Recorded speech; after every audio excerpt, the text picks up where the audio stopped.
আসানসোল দক্ষিণ থানা এলাকার দামরা পলাশডাঙ্গা এলাকায় জঙ্গলে এক মেয়ের পচা গলা দেহ পাওয়া গেলে চাঞ্চল্য ছড়িয়ে পড়ে। সন্দেহ করা হচ্ছে তাকে খুন করা হয়েছে। খবর লেখার সময় পর্যন্ত মৃতের পরিচয় পাওয়া যায়নি। পুলিশ বিষয়টি তদন্ত করছে।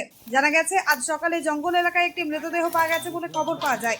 এরপর লোকজন পুলিশকে খবর দেয়। পুলিশ এসে মৃতদেহটি তাদের হেফাজতে নিয়ে পোস্টমর্টমের জন্য পাঠায়। কথা হচ্ছে মৃতদেহের গলায় দাগ আছে, মুখ দিয়ে রক্ত বের হচ্ছে। সন্দেহ করা হচ্ছে তাকে খুন করা হয়েছে।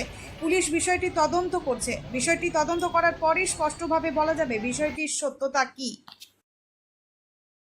একটা ডেড বডি পাওয়া গেছে একজন লেডির, এখন আনআইডেন্টিফাইড আছে, আইডেন্টিফাই করার চেষ্টা চলছে। আর কি আছে আমাদের তদন্ত শুরু হয়েছে। কি মনে হচ্ছে? এখনো কিছু মনে হচ্ছে না, আমরা তদন্ত শুরু করেছি। কোন জায়গায় পাওয়া গেছে? দামরা 10 নম্বরে রাস্তার ধারে একটা ঝোপের মধ্যে পাওয়া গেছে। কদিনকার বডিগুলো মনে হচ্ছে? এগুলো এখন বলার মতো জায়গা নেই, আমরা পিএমএ পাঠিয়েছি, পিএম হবে, তারপরে বলা যাবে। খুব নিজেই ভয় খাচ্ছিলাম। ধর্ষণ আমার মনে হচ্ছে যা তাতে ধর্ষণ করেছে একে। দেখুন, আমরা তো আর বডি ছুঁইনি বা দেখিনি, নাড়িনি। যেটুকু পুলিশ তুললো তাতে আমি বুঝতে পারলাম যে একে মানে নৃশংসভাবে একদম হত্যা করা হয়েছে। এলাকার লোক তো চাই প্রথম কথা এই অঞ্চলের সিকিউরিটি, প্রথম কথা। কারণ এই অঞ্চলে আমাদের মা বোনেরা প্রচুর এই জঙ্গলে কাঠ করতে আসে। এইরকম অবস্থা যদি থাকে তাহলে আমরা আমাদের মা বোনেদের নিয়ে থাকবো কী করে এখানে? আমাদের এই অঞ্চলের মা বোনেরা বেশিরভাগই আদিবাসী এবং বাউরি সম্প্রদায়ের মানুষ, যারা এই জঙ্গলে থাকে, জঙ্গলের মাঝে কাঠ কুড়াতে আসে, বিভিন্ন রকম মানে গোবর টোবর কুড়াতে আসে।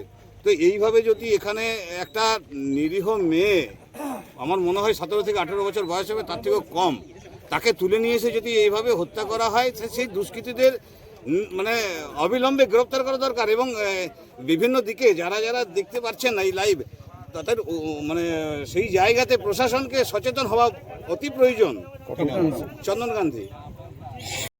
আজকে সকালের থেকে আমরা যে ঘটনা শুনছি যে এরকম একটা আমাদের সকাল থেকে বার্তা পাওয়া গেল যে আজকে একটা মহিলাকে পাওয়া গেছে ডেড বডি হিসাবে, কিন্তু সেটা এখনও পর্যন্ত বুঝতে পারা যাচ্ছে না যে তাকে খুন করা হয়েছে না ধর্ষণ করা হয়েছে না কীভাবে, মেয়েটা কি আমাদের এরিয়ার না বাইরে, আমরা এখন কিছুই জানি না। এখানে এসে এখন আমরা পুরোপুরি পোস্ট ম্যাডাম আর প্রশাসনের উপরেই ভরসায় আছি যে ব্যাপারটা কী জানার জন্য।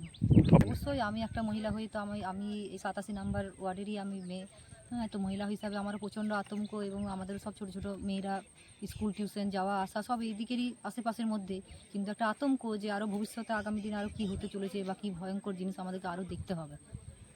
আজ পর্যন্ত কোনোদিন শুনেছি এরকম? না, আজ পর্যন্ত দেখুন আমাদের জন্ম এত বছর পর্যন্ত আমরা কখনো কোনোদিনই শুনিনি। আমি বললাম তো এখানকার এই গ্রামের দামরা গ্রামেরই মেয়ে, তো আমি এখনও পর্যন্ত শুনিনি যে আমাদের আশেপাশে জঙ্গল সবই জানি, যা দেখতাম ছোটোর থেকে, কিন্তু এই ধরনের ঘটনা আমরা কখনো দেখিনি।